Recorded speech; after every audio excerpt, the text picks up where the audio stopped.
Yeah, well, that's been the issue for me, man, because it's not like, I've never burnt that bridge, man, and it really is because I still love wrestling, and everybody in the WWE has always been really good to me. I have my gripes with the company, which I'm sure everybody does, but at the same time, I don't ever disrespect the company intentionally. I don't really have any reason to, but also because, I didn't leave there under bad circumstances. I left just because I wanted to pursue other things. I didn't walk out on them. I let my contract run out. They knew I was going to be leaving.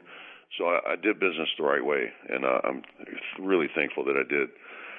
But the short answer to that is yes, I would love to go back, but the reason I have not gone back is because I don't want to do a one-off. I want to go and I want to wrestle, man. I want to do some house shows, and I want to I want to be a part of the program, and I love it. And the one-off thing, the cheap pop thing, it doesn't do anything for me. I stay in touch, man, and I've talked to Vince recently, and he knows what I want. And I've made it very clear that I wanted to go back and run a program with Hunter. I've been very public about it, and I think that's the thing that would get me back. I'd pay to see that. Yeah, and I think it would be there's so much history there. It would be easy story to tell, so we wouldn't have to spend all that much time telling the story. We could get right back into flow. And also, if I am a little rusty or a lot rusty, Hunter's just, to me, he's just the best there's ever been. And that guy, so I could really just kind of fall into his groove. I actually,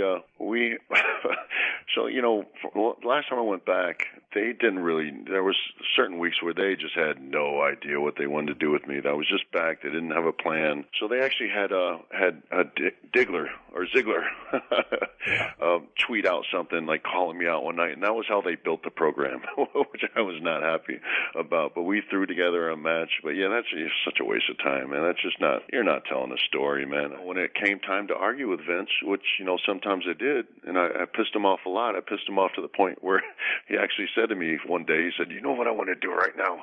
I want to slap the shit out of you." I couldn't believe he was saying this to me. I was like, man, that's all I could do was laugh, and he just got more pissed. But I think it got to the point where I think Vince knew that I was in it for the right reasons. I think he knew that I wanted to be there, and I was good for the company. I was a company guy. So I think it was the right time. If I had done it any sooner, then, I may not have had a job for that much longer. Vince can smell a bullshitter. He knows if you're trying to just kiss his ass. Absolutely. All those guys they know, but it is. Yeah, I mean, you put it perfectly, man. It's just don't give them a reason to not want to do business with you. If you're there to do business, you're a businessman. You want to make money. You want to make money for the company. You want to entertain people. You're there for the right reasons. Then yeah, they're going to want to have a relationship. And if they're lucky enough to make it through the door, I usually just tell them to shut up, listen, pay attention, and work your ass off, because I think that's what they're looking for right off the bat is just a work ethic. Because it's not something you do. I mean, unless you grew up and you're a legacy and you've been around it your whole life, it's something that's, it's a little unnatural at first. But I think it's also, you got to walk in there. You can't walk in there with a big ego. You just got to check your ego at the door and just be willing to listen and just work your ass off, man. And it's just, which is not, it's much easier said than done, because it's, it's a hard business, man. It's physical.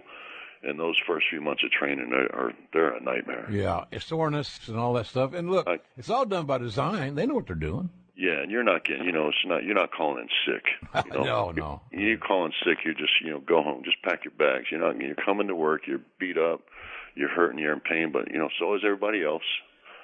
So it's just one of those things you just do, and you suck it up. And I've been there. I've had to go to training. It was embarrassing. I've got trained where I was injured, and I was, my back wasn't right, and I just couldn't hardly do anything, and I just looked bad and felt bad. But I think right off the bat, initially they just want to see you grinding, man. They just want to see that you want it. The that group of alpha males that you were recruited with was quite a herd of bulls to run with, yeah. And everybody had a healthy ego to the extent that you didn't want to be the guy that didn't make the drills today. Oh my God, yeah. Especially if you were that guy too. I mean, first guy you had calling you was Lesnar. Hey, superstar, where are you? Where are you at? It was weird, man, because we were all close, but we were all at the same time very competitive. And with me being kind of a quiet-natured person, I just had to let my physicality speak for me. I'm not that guy. I'm not. I don't have an aggressive personality. I'm pretty much a passive person, but physically, I'm just competitive. If you put me in there and ask me to run ropes, and I'll just run and hit them with as hard as I can till I fall down. I mean, that's the only thing I know. Is just to work hard.